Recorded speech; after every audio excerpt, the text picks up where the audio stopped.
नमस्कार दोस्तों, आप सभी को आपके अपने यूट्यूब चैनल झार शिक्षा में स्वागत है। तो चलिए आज हम लोग राजनीति विज्ञान का यूनिट नंबर 3 जो कि है भारतीय राजनीतिक चिंतन, इसका हम लोग आज सेट नंबर 2 देखेंगे, जिसमें से हम लोग इसमें आज 100 most expected one liner question देखेंगे जो कि आपके एग्जाम के लिए काफ़ी इम्पोर्टेंट होगा। दोस्तों, आप सभी के लिए झार शिक्षा के द्वारा पेपर 1 और पेपर 2 का मॉक टेस्ट तैयार किया गया है, जिसमें से आपको पेपर 1 के 10 मॉक टेस्ट और पेपर 2 के भी 10 मॉक टेस्ट मिलेंगे। पेपर 1 का जो मॉक टेस्ट है, इसका जो प्राइस है मात्र आपको 99 में 10 मॉक टेस्ट मिलेगा। वहीं पेपर 2 का जो मॉक टेस्ट है वो भी मात्र आपको ऑफर प्राइस पे मात्र 149 में आपको 10 मॉक टेस्ट मिलेगा।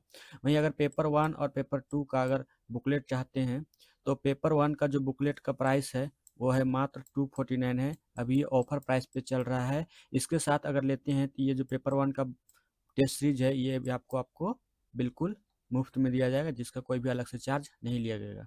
वहीं पेपर 2 का जो बुकलेट है जिसमें से आपको 15,000 वन लाइनर क्वेश्चन आंसर है, इसको अभी आपको मिल रहा है मात्र आपको 399 पे, बहुत ही अफोर्डेबल प्राइस पे मिल रहा है, क्योंकि इसमें बहुत ही अत्यधिक क्वेश्चनों का कलेक्शन किया गया है एग्जाम स्पेसिफिक, वो भी यूजीसी नेट सिलेबस के अनुसार है। तो दोस्तों, जिसको भी अगर लेना हो पॉलिटिकल साइंस पेपर 2 का बुकलेट तो हमें कांटेक्ट कर सकते हैं। हमारा नंबर है 8271113645। आप हमें व्हाट्सएप या कॉल कर सकते हैं। तो चलिए हम लोग स्टार्ट करते हैं आज के पहले प्रश्न से और देखते हैं हम लोग आज का पहला प्रश्न। पहला प्रश्न है, मनुस्मृति में राजा को किन दो गुणों का मिश्रण बताया गया है? तो मनुस्मृति में राजा को किन दो गुणों का मिश्रण बताया गया है? तो राजा में पिता की कोमलता और यमराज की कठोरता दोनों होनी चाहिए। क्या होनी चाहिए? तो राजा में पिता की कोमलता और यमराज की कठोरता दोनों होनी चाहिए। अगला प्रश्न है, कौटिल्य के साडगुण्य नीति 6 फोल्ड पॉलिसी में द्वैधी भाव का क्या अर्थ है? तो द्वैधी भाव का क्या अर्थ है? तो दोहरी नीति अपनाना, दैट मीन्स एक राजा से संधि और दूसरे से युद्ध, इसी को बोलते हैं साडगुण्य नीति, दैट मीन्स द्वैधी भाव बोलते हैं। अगला प्रश्न है, कौटिल्य ने न्यायालयों को किन दो श्रेणियों में बांटा? तो कौटिल्य ने न्यायालय को धर्मस्थयी दैट मीन्स दीवानी या नागरिक न्यायालय और कंटक शोधन यानी फौजदारी और आपराधिक न्यायालय के दो श्रेणियों में बांटा। अगला प्रश्न है, अर्थशास्त्र में गुप्तचरों के लिए किस शब्द का प्रयोग किया गया है? तो अर्थशास्त्र में गुप्तचरों के लिए गूढ़ पुरुष का प्रयोग किया गया। किसका? तो गूढ़ पुरुष का प्रयोग किया गया है। अगला प्रश्न है, राजधर्म का मुख्य स्रोत क्या माना गया है? तो राजधर्म का मुख्य स्रोत जो है वो क्या है? तो वेद है, स्मृति है और सदाचार है। क्या है? तो वेद है, स्मृति है और सदाचार है। अगला प्रश्न है, अगाना सुत्ता में राज्य की उत्पत्ति का मुख्य कारण क्या बताया गया है? तो राज्य की उत्पत्ति का मुख्य कारण है निजी संपत्ति का उदय और उससे उत्पन्न लालच व संघर्ष, इसी को राज्य की उत्पत्ति का मुख्य कारण बताया गया है। किसमें? तो अगाना सुत्ता में। अगला प्रश्न है, बर्नी ने अपनी किस पुस्तक में बलबन से लेकर फिरोज शाह तुगलक तक के इतिहास का वर्णन किया है? तो तारीख है फिरोज शाही में। क्या? किसमें? तो तारीख है फिरोज शाही में बर्नी ने बलबन से लेकर फिरोज शाह तुगलक के इतिहास का वर्णन किया है। अगला प्रश्न है, बर्नी के अनुसार प्रशासन में उच्च पदों पर किसे नियुक्त नहीं किया जाना चाहिए? तो उच्च पदों पर निम्न कुल के लोगों को नियुक्त नहीं किया जाना चाहिए। बर्नी का यह विचार जो था वह कुलीन तंत्रीय विचार था। किस प्रकार का विचार था? तो यह कुलीन तंत्रीय विचार था। अगला प्रश्न है, बौद्ध परंपरा में धर्म का पालन कराने वाला शासक क्या कहलाता है? तो धर्म का पालन कराने वाला शासक क्या कहलाता है? तो धम्मिको धम्म राजा कहलाता है। क्या कहलाता है? तो धम्मिको धम्म राजा कहलाता है। अगला प्रश्न है, कबीर की रचनाएं किस सिख धर्म ग्रंथ में शामिल हैं? तो गुरु ग्रंथ साहिब में कबीर की रचनाएं जो है वह शामिल है। अगला प्रश्न है, कबीर ने पोथी पढ़ी पढ़ी जग मुआ कहकर किस पर प्रहार किया है? दैट मीन्स पुस्तकीय ज्ञान और पांडित्य के अहंकार पर इन्होंने प्रहार किया है। अगला प्रश्न है, पंडित रमाबाई ने शारदा सदन 1889 की स्थापना किसके लिए की थी? तो युवा विधवाओं के आवास और शिक्षा के लिए की थी। किसके लिए? तो युवा विधवाओं के आवास और शिक्षा के लिए की थी। अगला प्रश्न है, रमाबाई ने ईसाई धर्म के किस पहलू का विरोध किया? तो चर्च के भीतर मौजूदा पितृसत्ता और संप्रदायवाद का विरोध किया। किसने? तो रमाबाई ने। अगला प्रश्न है, उनकी पुस्तक स्त्री धर्म नीति का विषय क्या था? तो रमाबाई की पुस्तक स्त्री धर्म नीति का विषय था महिलाओं को आत्मनिर्भर और नैतिक रूप से सशक्त बनाना। क्या करना? तो महिलाओं को आत्मनिर्भर और नैतिक रूप से सशक्त बनाना। अगला प्रश्न है, विवेकानंद ने 1893 में शिकागो में किस सम्मेलन में भाग लिया था? तो विश्व धर्म सम्मेलन में भाग लिया था। That means parliament of the world religion में विवेकानंद ने 1893 में भाग लिया था। अगला प्रश्न है, मानव की सेवा ही ईश्वर की सेवा है, यह किस सिद्धांत का सार है? तो मानव की सेवा ही ईश्वर की सेवा है, यह दरिद्र नारायण सेवा का सार है। किसका? तो यह दरिद्र नारायण सेवा का सार है। अगला प्रश्न है, विवेकानंद ने पश्चिम और पूरब के मिलन को कैसे वर्णित किया है? तो पश्चिम का विज्ञान और भारत का अध्यात्म मिलकर मानव कल्याण कर सकते हैं। क्या कर सकते हैं? तो पश्चिम का विज्ञान और भारत का अध्यात्म मिलकर मानव कल्याण कर सकते हैं। अगला प्रश्न है, तिलक ने राष्ट्रवाद के 4 स्तंभ कौन से थे? तो तिलक के 4 स्तंभ जो थे वो कौन से थे? तो पहला स्वराज था, दूसरा स्वदेशी था, तीसरा बहिष्कार था और चौथा राष्ट्रीय शिक्षा था। यानी कि स्वराज, स्वदेशी, बहिष्कार और राष्ट्र शिक्षा जो था वो तिलक के राष्ट्रवाद के 4 स्तंभ थे। अगला प्रश्न है, the Arctic home in the Vedas पुस्तक किसने लिखी? यह बाल गंगाधर तिलक के द्वारा लिखी गई है, जिसमें आर्यों का मूल निवास जो है उत्तरी ध्रुव बताया गया है। कहाँ? तो आर्यों का मूल निवास उत्तरी ध्रुव बताया गया है। अगला प्रश्न है, तिलक ने कांग्रेस के नरमपंथियों की आलोचना करते हुए उनकी नीति को क्या कहा? तो तिलक ने कांग्रेस के नरमपंथियों की आलोचना करते हुए राजनीतिक भिक्षावृत्ति कहा। क्या कहा? तो राजनीतिक भिक्षावृत्ति कहा। अगला प्रश्न है, अरबिंदो की पुस्तक द ह्यूमन साइक्लिक का विषय क्या है? तो अरबिंदो की पुस्तक ह्यूमन साइक्लिक का विषय है मानव समाज का मनोवैज्ञानिक और आध्यात्मिक विकास। क्या है? तो मानव समाज का मनोवैज्ञानिक और आध्यात्मिक विकास। अगला प्रश्न है, न्यू लैम्प्स फॉर ओल्ड लेखमाला में अरबिंदो ने किसकी आलोचना की है? तो न्यू लैम्प्स फॉर ओल्ड लेखमाला में अरबिंदो ने कांग्रेस की नरमपंथी राजनीति की आलोचना की है। कब? तो 1893-94 में की है। अगला प्रश्न है, अरबिंदो के अनुसार सच्ची स्वतंत्रता क्या है? तो अरबिंदो के अनुसार सच्ची स्वतंत्रता केवल विदेशी शासन से मुक्ति नहीं बल्कि आत्मा की पूर्ण स्वतंत्रता है। क्या है?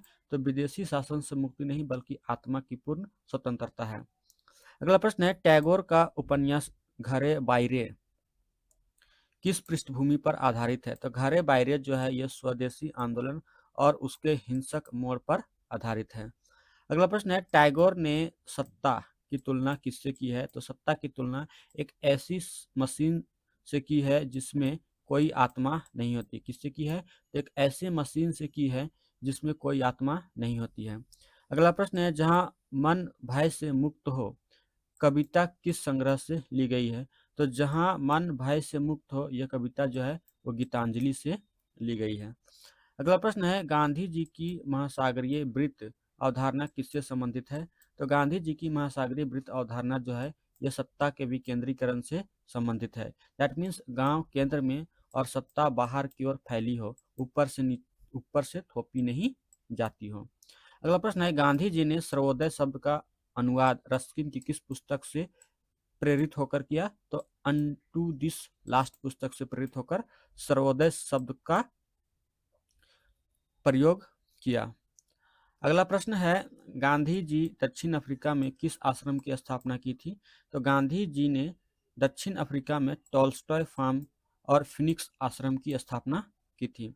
अगला प्रश्न है, चोरी का अर्थ केवल किसी वस्तु चुराना नहीं बल्कि अपनी आवश्यकता से अधिक रखना भी चोरी है। यह किस सिद्धांत से जुड़ा है? यह सिद्धांत आस्ते से जुड़ा हुआ है। अगला प्रश्न है, पेरियार ने कांग्रेस क्यों छोड़ दी थी? तो चेरनामा देवी गुरुकुल विवाद के कारण पेरियार ने कांग्रेस छोड़ दी थी, जहां ब्राह्मण और अब्राह्मण छात्रों के साथ भेदभाव होता था। अगला प्रश्न है, सच्चा लोकतंत्र पेरियार के अनुसार कब आएगा? जब मनु धर्म और जातिवादी व्यवस्था पूरी तरह से नष्ट हो जाएगी तभी जो है वो सच्चा लोकतंत्र आएगा। किसके अनुसार? तो पेरियार के अनुसार।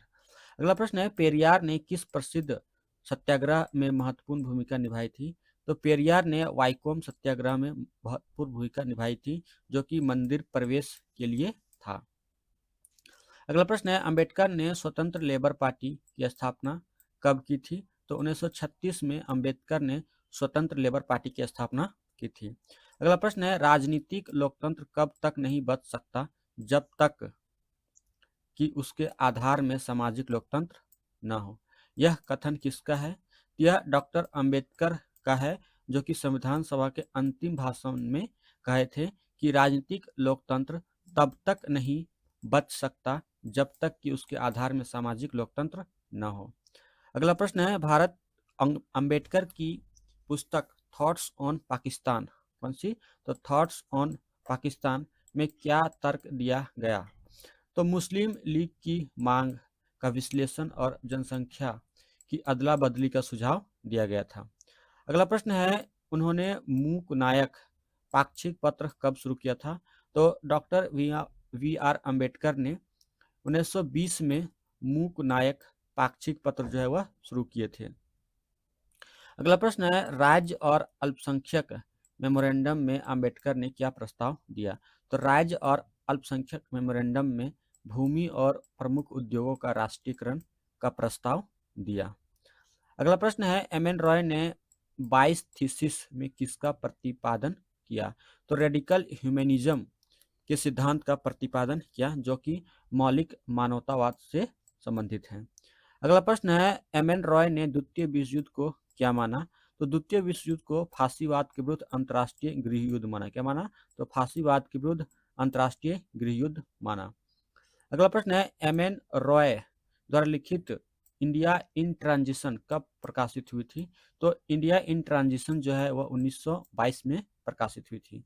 अगला प्रश्न है, रॉय ने कांग्रेस को क्या कहा था? तो रॉय ने कांग्रेस को बुर्जुआ यानी पूंजीपति पार्टी कहा था। क्या कहा था?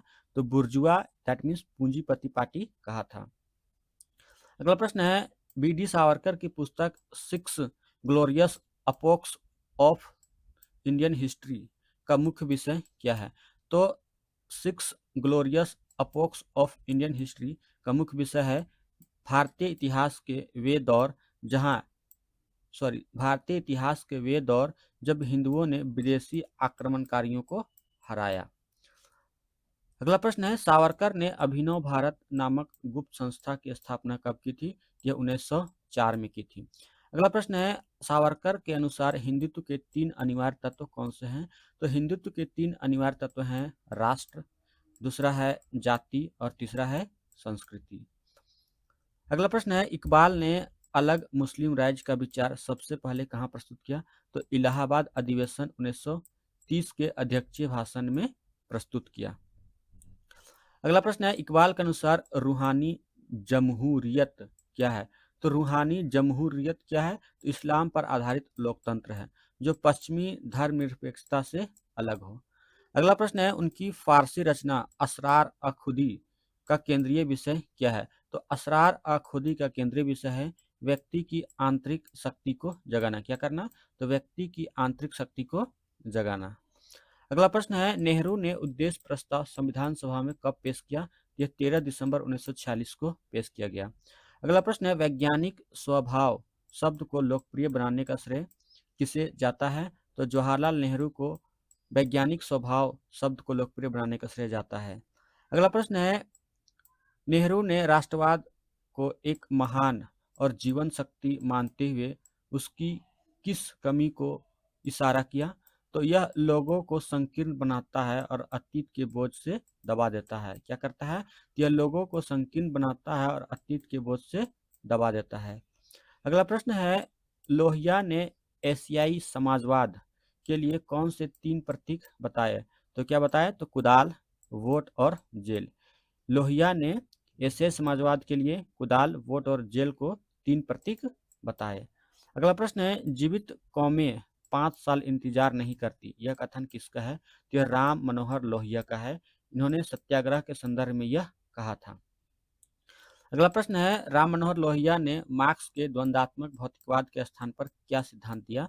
तो द्वंद्वात्मक इतिहास चक्र का सिद्धांत दिया, यानी जाति और वर्ग के बीच घर्षण।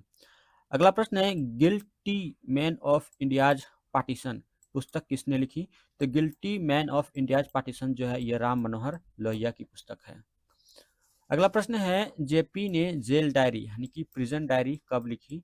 तो इन्होंने आपातकाल के दौरान 1975 से 77 के दौरान चंडीगढ़ जेल में लिखी। कौन सी? तो प्रिजन डायरी किसकी है? यह जयप्रकाश नारायण की पुस्तक है। अगला प्रश्न है जेपी के अनुसार लोकतंत्र का पिरामिड किस पर टिका होना चाहिए? तो लोकतंत्र का जो पिरामिड है वह ग्राम सभाओं पर टिका होना चाहिए। किस पर? तो ग्राम सभाओं पर। अगला प्रश्न है 1950 के दशक में जेपी ने राजनीति छोड़कर किस आंदोलन में जीवन समर्पित किया? तो भूदान और जीवन दान दैट मीन्स सर्वोदय में जीवन समर्पित किया। अगला प्रश्न है पार्टी विहीन लोकतंत्र का विचार जेपी ने किस विचार से लिया? तो एम.एन. रॉय और कुछ हद तक गांधीवाद से लिया। अगला प्रश्न है दीनदयाल उपाध्याय ने भारतीय अर्थव्यवस्था के लिए किस मॉडल का विरोध किया? तो भारी औद्योगिकरण और पश्चिमी पूंजीवाद का विरोध किया। अगला प्रश्न है एकात्म मानववाद में धर्म का स्थान क्या है? तो एकात्म मानववाद में धर्म का स्थान है धर्म वह नियम है जो समाज को धारण करता है।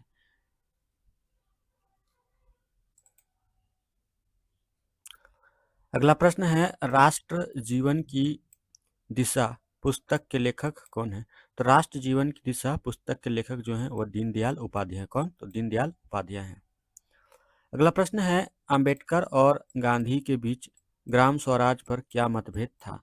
तो अंबेडकर और गांधी के बीच ग्राम स्वराज पर मतभेद था कि गांधी गांवों को राम राज्य का आधार मानते थे, जबकि अंबेडकर जो थे उन्हें उत्पीड़न का केंद्र मानते थे। किसको? तो गांवों को। अगला प्रश्न है तिलक और अरबिंदो में गीता की व्याख्या को लेकर क्या समानता थी? तो दोनों ने गीता को कर्म योग का शास्त्र माना और राजनीतिक कार्रवाई के लिए प्रेरित किया। अगला प्रश्न है अच्छी सरकार स्व सरकार का विकल्प नहीं हो सकती, यह किसका कथन है? तो अच्छी सरकार स्व सरकार का विकल्प नहीं हो सकती, यह स्वामी दयानंद सरस्वती का कथन है, जिसे तिलक ने लोकप्रिय बनाया।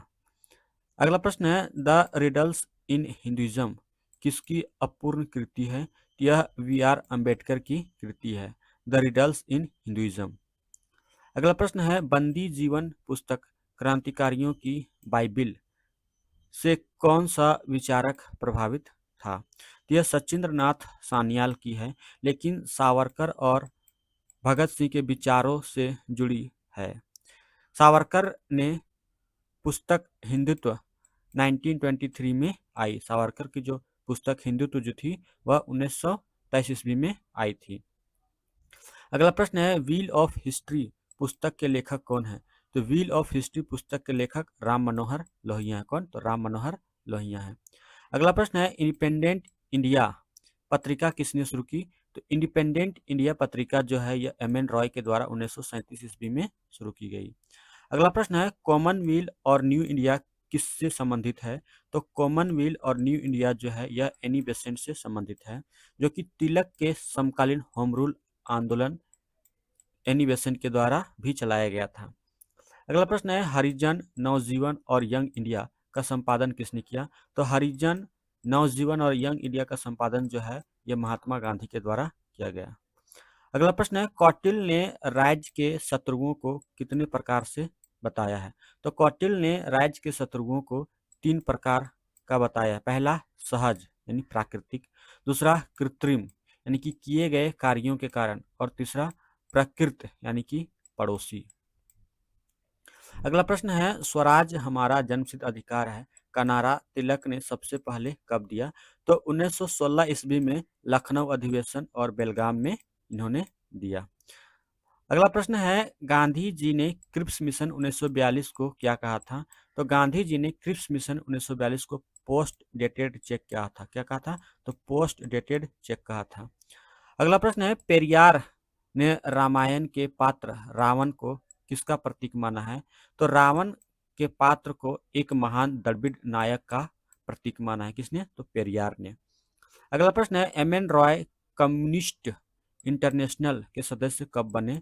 तो 1920 में लेनिन के निमंत्रण पर कम्युनिस्ट इंटरनेशनल के सदस्य बने। अगला प्रश्न है, हिंदू पद पादशाही पुस्तक सावरकर ने किस साम्राज्य पर लिखी? यह मराठा साम्राज्य पर लिखी। कौन सी पुस्तक? तो हिंदू पद पादशाही। अगला प्रश्न है, जयप्रकाश नारायण की लोकनायक की उपाधि किसने दी? तो जयप्रकाश नारायण को लोक नायक की उपाधि जो है यह जनता ने दी 1974 के आंदोलन के दौरान। अगला प्रश्न है, दीनदयाल उपाध्याय ने आर्थिक लोकतंत्र दैट मीन्स इकोनॉमिक डेमोक्रेसी के तहत क्या मांग की?